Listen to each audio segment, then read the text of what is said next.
The Death God's Daily Troubles by MagicalDucky. Chapter 31. Fruit juice and paperwork is a recipe for a change of plans. Royal Academy, Headmistress's Office. Mari's point of view. A soft groan left my mouth as I slowly regained my senses. It was warm, cozy, and the heaviness that was present throughout my body faded as I gradually opened my eyes. Initially, everything was a bit fuzzy, while my sense of vision slowly adapted to the light. But after rubbing my eyes a bit, the familiar sight of my office told me that I was behind my desk like usual. For some reason, though, I was nestled comfortably into a blanket as I sat in my chair. I stared blankly into the space for a moment, as a feeling floated around in the back of my still hazy mind that there was something off about the situation. Suddenly, a sound of the door opening caught my attention, and I quickly looked towards the door just in time to see a certain person walk into the room. Kai. It was Kai.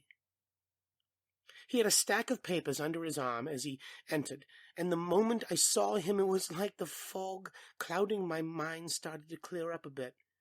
This is a dream, isn't it? The office should be a complete mess right now from the tournament preparations. Kai shouldn't be here either. Once he noticed me. Dream Kai froze for a moment before calling out to me. You're finally awake. Well, took you long enough. He let out a disappointed sigh before starting to mutter to himself while he held his head with his other arm. I can't believe that. I went out of my way to avoid the torture and still ended up suffering in the end anyway. Dream Kai just stood there for a moment, monologuing to himself as I stared blankly at him. A sense of amazement bubbled up inside of me over how weirdly realistic this dream felt. This Dream Kai is pretty convincing. I almost thought I was looking at the real one for a second there. Oi, Murray, are you all right? Dream Kai quipped at me with a slightly tired tone in his voice, but unfortunately my mind was more preoccupied with thinking about what I should do. This is a dream, right? So doesn't that mean I can do anything I want? Hey, since you're part of my dream, you'll do whatever I want to, right? Despite the listlessness that still filled my body, I managed to free myself from underneath the blanket before smugly extending my hand out towards Dream Kai like a spoiled princess. Hey, carry me to the sofa, Dream Kai. However, a few seconds passed by awkwardly as Dream Kai just silently stared at me with a blank smile on his face. Come on, what are you waiting for, huh? Do. I need to tell you how you should carry me? And I guess a princess carry is fine. When the real Kai princess carried me, it was surprisingly cozy. Even in this only a dream, it should still feel pretty similar, right? I waved my hand a bit to gesture Dream Kai to come over, and for a moment it seemed like it had worked. I was full of anticipation as he walked up to my desk before placing the stack of papers in front of me. But what happened next was not the future I had imagined.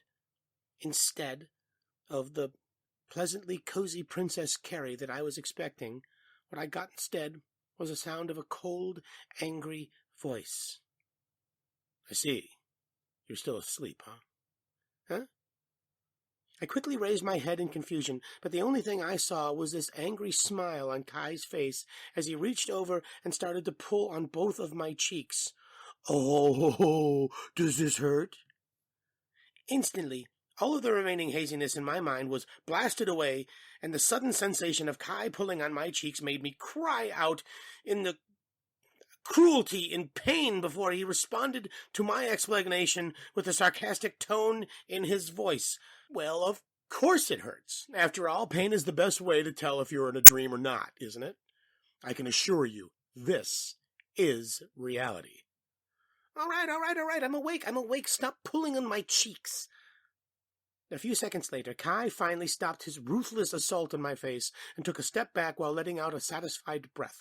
Ha! For some reason, that felt strangely refreshing. Hey, Mari, did anyone ever tell you how soft and squishy your cheeks are? Maybe the next time I feel stressed, I'm just going to do that again. Oh, what kind of a sadist are you? Cried out in indignation while rubbing my cheeks to ease the residual pain a bit, but Kai just shrugged before replying nonchalantly, Well, if we're talking about sadist, then I think you should fit the role better than me. Anyway, I'm sure I could rant for hours about how much I've suffered under you, but unfortunately, we don't have the time. What's important is that you're finally awake, which means you can start working again, too. Kai patted the pile of papers he dropped down on my desk earlier before pushing them over to me. Here, I've looked through about half the remaining applications for the third-year tournament and picked out the ones more reasonable. All you have to do is approve them and stamp the forms. After you finish stamping them, help me go through the rest of the applications for the third-year tournament. It's only the middle of the afternoon right now, so as long as you don't slack off, we should be able to finish most of them by tonight. What? I sat there in shock for a moment before flipping through the first few forms in the pile of applications, what Kai had looked through. Wait, Kai, why are you here? Weren't you holding a training camp? Zane told me about the situation and wouldn't let go of my leg until I promised to come here and help you out, so I guess I'll be your assistant again for now. Nice job, Zane. You finally did something good for once. After mentally praising Zane for the first time, I pulled out my academy seal and started to cheerfully stamp the approved forms while Kyle continued to speak. But it's only under one condition. A condition? Kai's request piqued my curiosity as I looked away from the pile of applications. But just as I raised my head to face him again, he reached over and poked me in the forehead. Ah! Don't overwork yourself to the point of collapsing again, you idiot. Huh? Wait. Was he worried about me? My heartbeat started to speed up as I thought about the meaning behind Kai's condition, and I could feel my face getting a little warmer as the faint blush spread across it. Luckily, though, my cheeks were still a little red from before, so I was pretty sure they hid the pink of my blush from Kai. I thought he would ask for a raise or maybe some more time off. Did he really choose me over anything else? Countless thoughts ran through my head just as my fantasies were starting to run wild. Kai's next statement brought me back to reality. You're the only one that can teach Zane wind magic. It was like someone took a hammer and suddenly shattered my daydreams into a million pieces as I finally realized what Kai actually meant with his condition. I should have known it would be something like that. I guess it was silly of me to expect something more. But still, I can't help but feel somewhat disappointed. Yeah, I got it. I'll be sure to drill wind magic into his head properly. I let out a quiet sigh as I finally got my head out of the clouds before returning to stamping duty. However, it seemed that my heart was destined to be racing today because as soon as my head came crashing back down to the ground, Kai immediately made it shoot up back into the air and the clouds again. And more importantly, if you collapse again, well, I would care too much about you to not be worried. So promise me you'll get enough rest, or else I won't be able to help you at all. Kai crossed his arms and turned away with a pout, while I sat there in a daze for a moment before mindlessly answering him, yeah, I will. My heartbeat was suddenly starting to skyrocket again, and I was almost like Kai was determined to make it leap right out of my chest as he smiled gently at my answer before patting me softly on the head. Good. Anyway, it looks like your cheeks are still a little red. I guess I pulled on them a little too hard, huh? Wait here, I'll go grab some ice for you. After that, Kai promptly left the room to go get ice for me while I sat there blankly staring at the door, still in my flustered daze. Hey, this is not fair, Kai. You can't just make my heart race like that and just leave. Solaria, Middle District, Israelville Mansion. Arya's point of view. A cool breeze blew by, making my hair flutter a bit in the wind as I walked along the paved path towards home, while the last of the twilight was starting to fade. It wasn't long before I finally rounded the last corner and saw the familiar front gate of the Israel mansion. After making my way past the gate up to the door, the jingle of my keys interrupted the gentle evening melody of the Nobles district as I opened the door to see the same old living room as always. However, the person in the middle of that same old living room was undoubtedly the key piece to this familiar scene. "Kai, I'm home." It felt like everything was back to normal as I called out to Kai, who was sitting on the sofa. He was in the middle of looking through a large pile of papers as he turned to welcome me back home. "Oh, welcome back, Arya." "What are you doing?" Pile of papers he was looking at made me curious, and I called out to him as soon as I took off my shoes. He leaned back on the sofa before letting out an exhausted sigh. "I'm fully experiencing the repercussions of what it means to be someone who can't say no." "Someone who can't say no, huh?" "I don't believe you." "I think it's just your bad habit of intruding too much in other people's business." "No, but well, I guess without that terrible tendency of yours, I wouldn't be here today, so I'll admit it isn't always bad. After all, I don't think anyone else would have the guts to stick myself right in the middle of a crimson rose like that."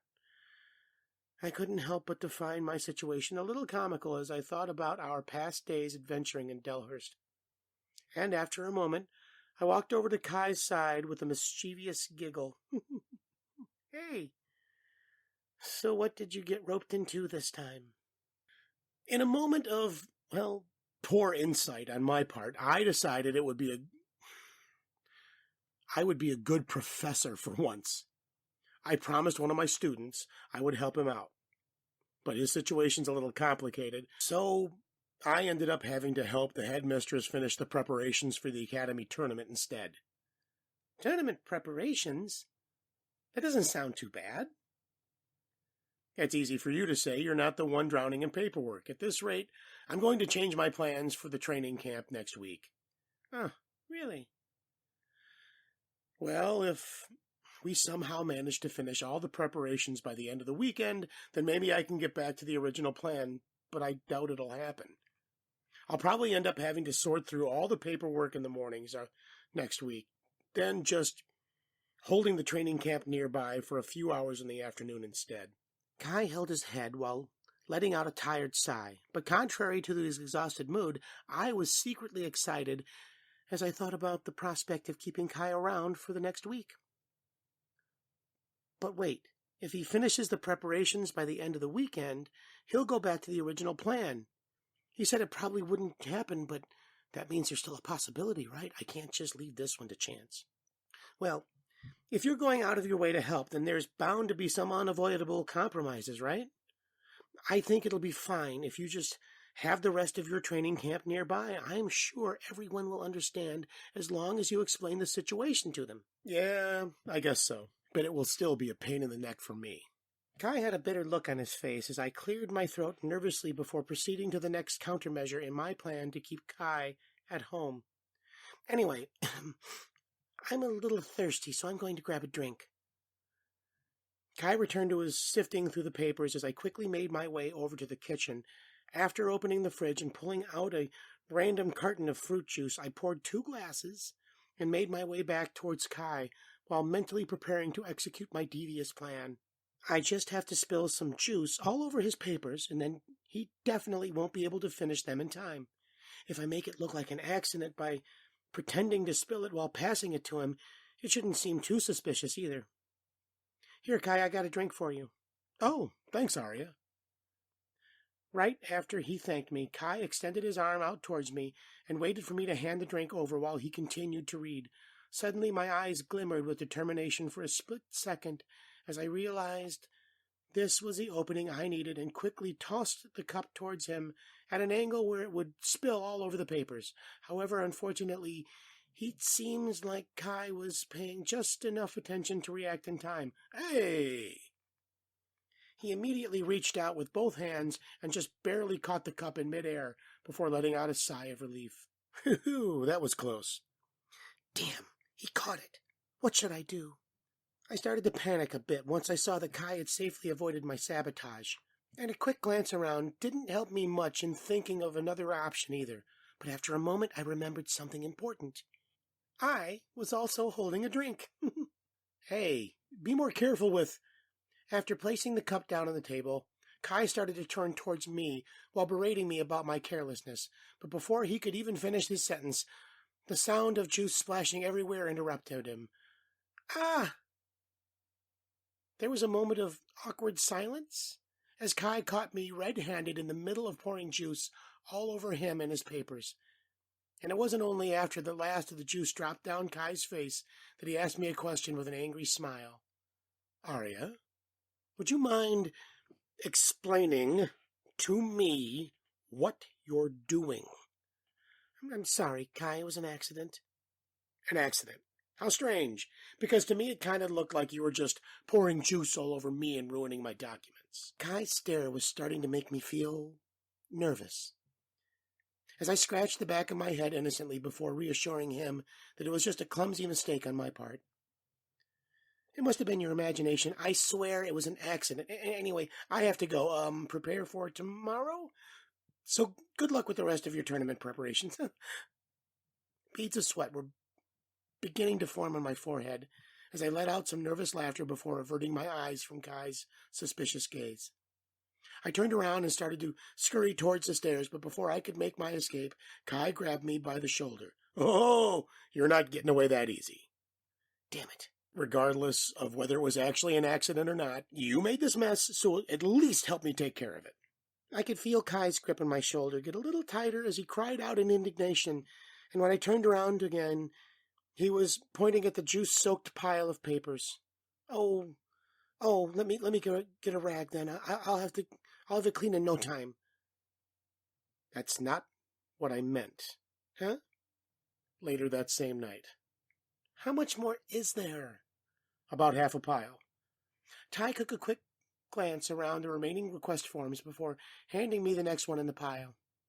The bottom half of the page was stained in a faint green from the fruit juice that I had previously spilled on it, but fortunately it was still mostly readable. It was a request to purchase some more practice equipment for one of the classes in the weapons department, but after some calculation I realized that the request was an amount of funds that was ridiculous in comparison to the budget Kai said we had. There's no way practice equipment costs this much. I could probably get real equipment for cheaper. I placed into the needs file for some adjustments. There was surprisingly few of the requests that even made it to. However, compared to the accepted pile, needs some adjustments pile was pretty big.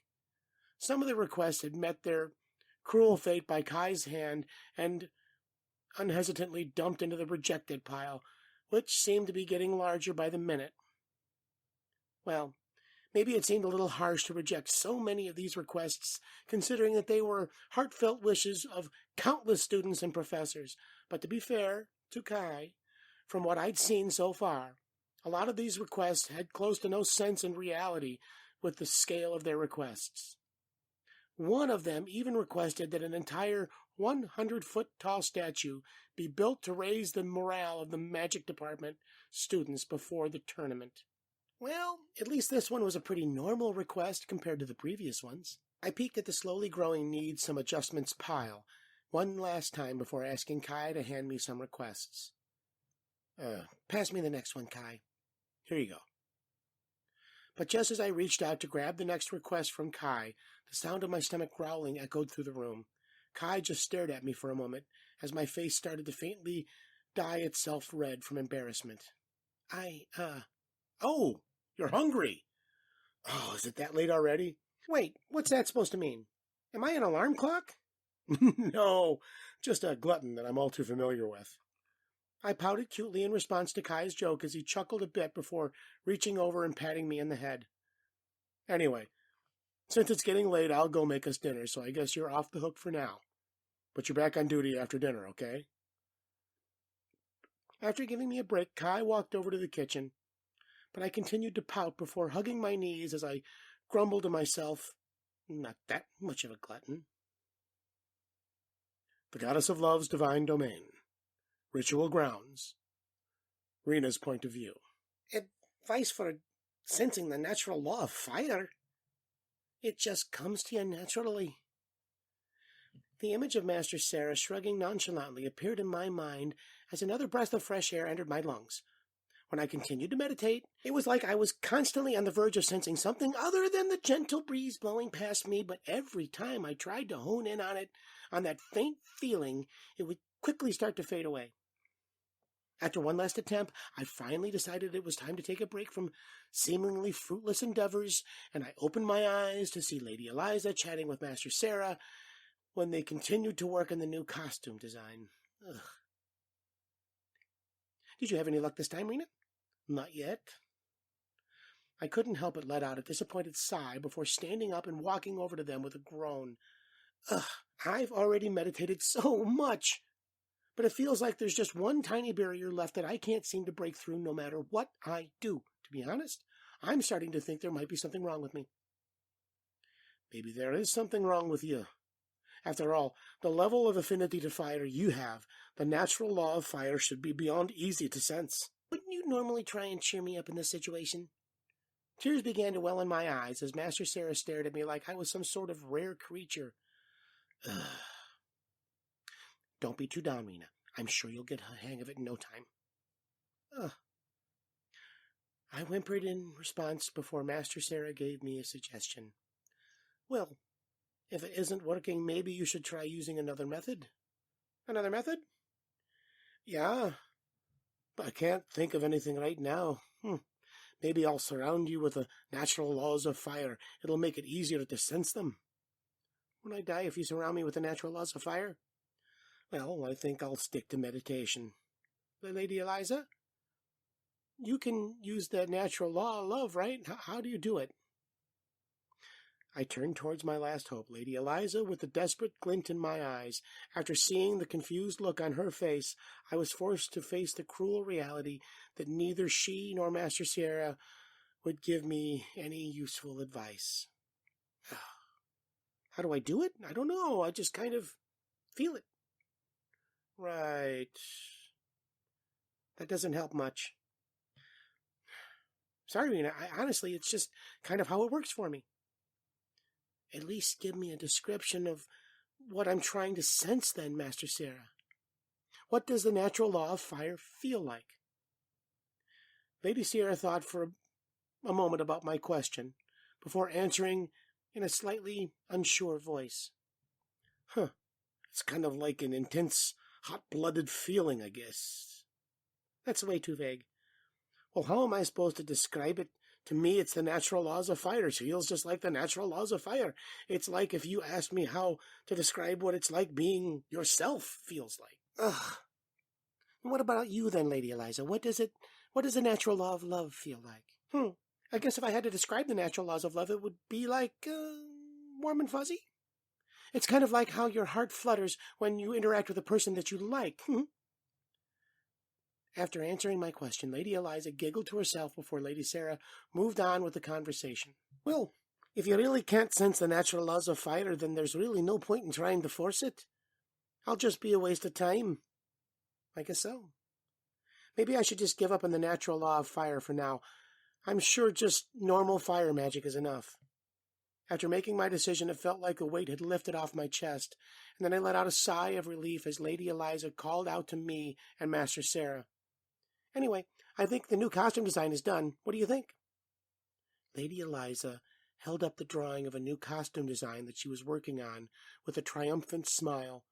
The color scheme was the same, but the new design was less frilly compared to the old one. It had more sleek feeling to it. A few parts even resembled, Master Sarah's outfit. However, most noticeable changes were in addition of the new pink mask that covered the top half of the face. Well, there are still a few small problems, in my opinion, but I would definitely rather wear this than the previous iteration. It looks great, Lady Eliza. Yep, I like this one a lot more compared to the old one. After Master Sierra and I gave our approval, Lady Eliza let out a smug laugh. Of course it's great. After all, it was designed by yours truly. It took a while, but I think the profoundness of my creative genius really shines through on this one. Now, all I need to do is change the alchemy circles on the staff. Huh? How are you going to change it without the idiot around? Well, since he's not here, I was planning on just asking someone else. If I remember, he mentioned once that one of Alba's heroic spirits knows alchemy pretty well, so he could probably do it. I think her name was Cell or something. I just have to have Olivia deliver the staff and the new design over to her, and it should be no problem. Eliza nodded to herself in approval as I stared at her and Master Sierra with a confused look on my face. Wait, what are you talking about? Oh, right, I forgot. I didn't tell you the last time because Olivia got angry with me. Although I never understood how it happened, both Eliza and Olivia ended up falling for the same good-looking idiot. Master Sierra sighed after telling me Lady Olivia's secret. However, I was full of curiosity towards this kind of love gossip as it turned to Lady Eliza with an excited twinkle in my eye. Huh, really? Who did you fall for? The god of death. Eh! Lady Eliza responded with a gentle smile on her face, but contrary to her innocent atmosphere, the name that came out of her mouth was terrifying. The god of death. You mean the one that used to live in the basement? Yep, that idiot. Master Sarah just responded in a casual tone, while I was beginning to tremble in fear after hearing about the god of death again. Don't worry, despite how scary the alias sounds on the inside, he's just a big softy. Although, I guess I agree with the fact that he's an idiot sometimes, especially when it comes to himself. He's the kind of knucklehead that thinks he can never move from his past, even to the point of ignoring his true feelings. Ignoring his true feelings, are you sure? Whenever I saw him, he seemed to be more than content to annoy me with them. Yep, I'm sure. Just the fact that our relationship has barely changed is more than enough of proof. He's been together with me and Olivia for almost 1,000 years, and yet he still pretends to be dense even after all this time. He definitely knows that Olivia and I love him, but he's just way too stubborn to accept it. I'm sure that if you ask him about it, he would say, I don't deserve love, or some dumb thing like that. Lady Eliza pouted cutely after finishing her short rant about the god of death, but after a moment, she let out a soft sigh. Although now that I think about it, I guess Olivia was kind of in the same boat, too. Lady Olivia? Yeah, don't tell her, but the whole reason the Church of Love accepts polygamy is because of her. I don't know why, but she used to have this idea that only one of us could be happy. So she always ended up supporting me instead of trying to obtain her own happiness. And it was the same when it came to love. But I won't accept anything less than a happy ending for both of us. So, of course, being the genius that I am, I easily came up with a solution. Polygamy. I'll admit, it was a bit of a hassle for us to suddenly start accepting polygamy, but nothing can stand up to some effort from one and only true goddess of love. You mean that some effort from Olivia, right? I'm sure you did nothing but sit around after telling her to start accepting polygamy. Master Sierra chuckled dryly as she seemingly hit the nail on the head before Lady Eliza continued. Well, it was for her benefit, and if I did help boost our popularity a little, so I think of it more as me making the executive decision and her taking care of the details. Lady Eliza had a smug smile on her face as she waved her hand and carried on with our conversation for a while longer. The Goddess of Love's Divine Domain. Ritual Grounds. Olivia's point of view. The inside of the house was still as I leaned against the door while hiding from them. And it was a tranquil silence that allowed the gentle breeze to carry their voices over to me, but despite my best efforts to keep up the eavesdropping, even I couldn't help but let out a quiet sigh after hearing Lady Eliza, and the corners of my mouth now curved upwards into a shape of a gentle smile, as I whispered tenderly to myself, Lady Eliza, do you think I'm an idiot? It was obvious from the beginning.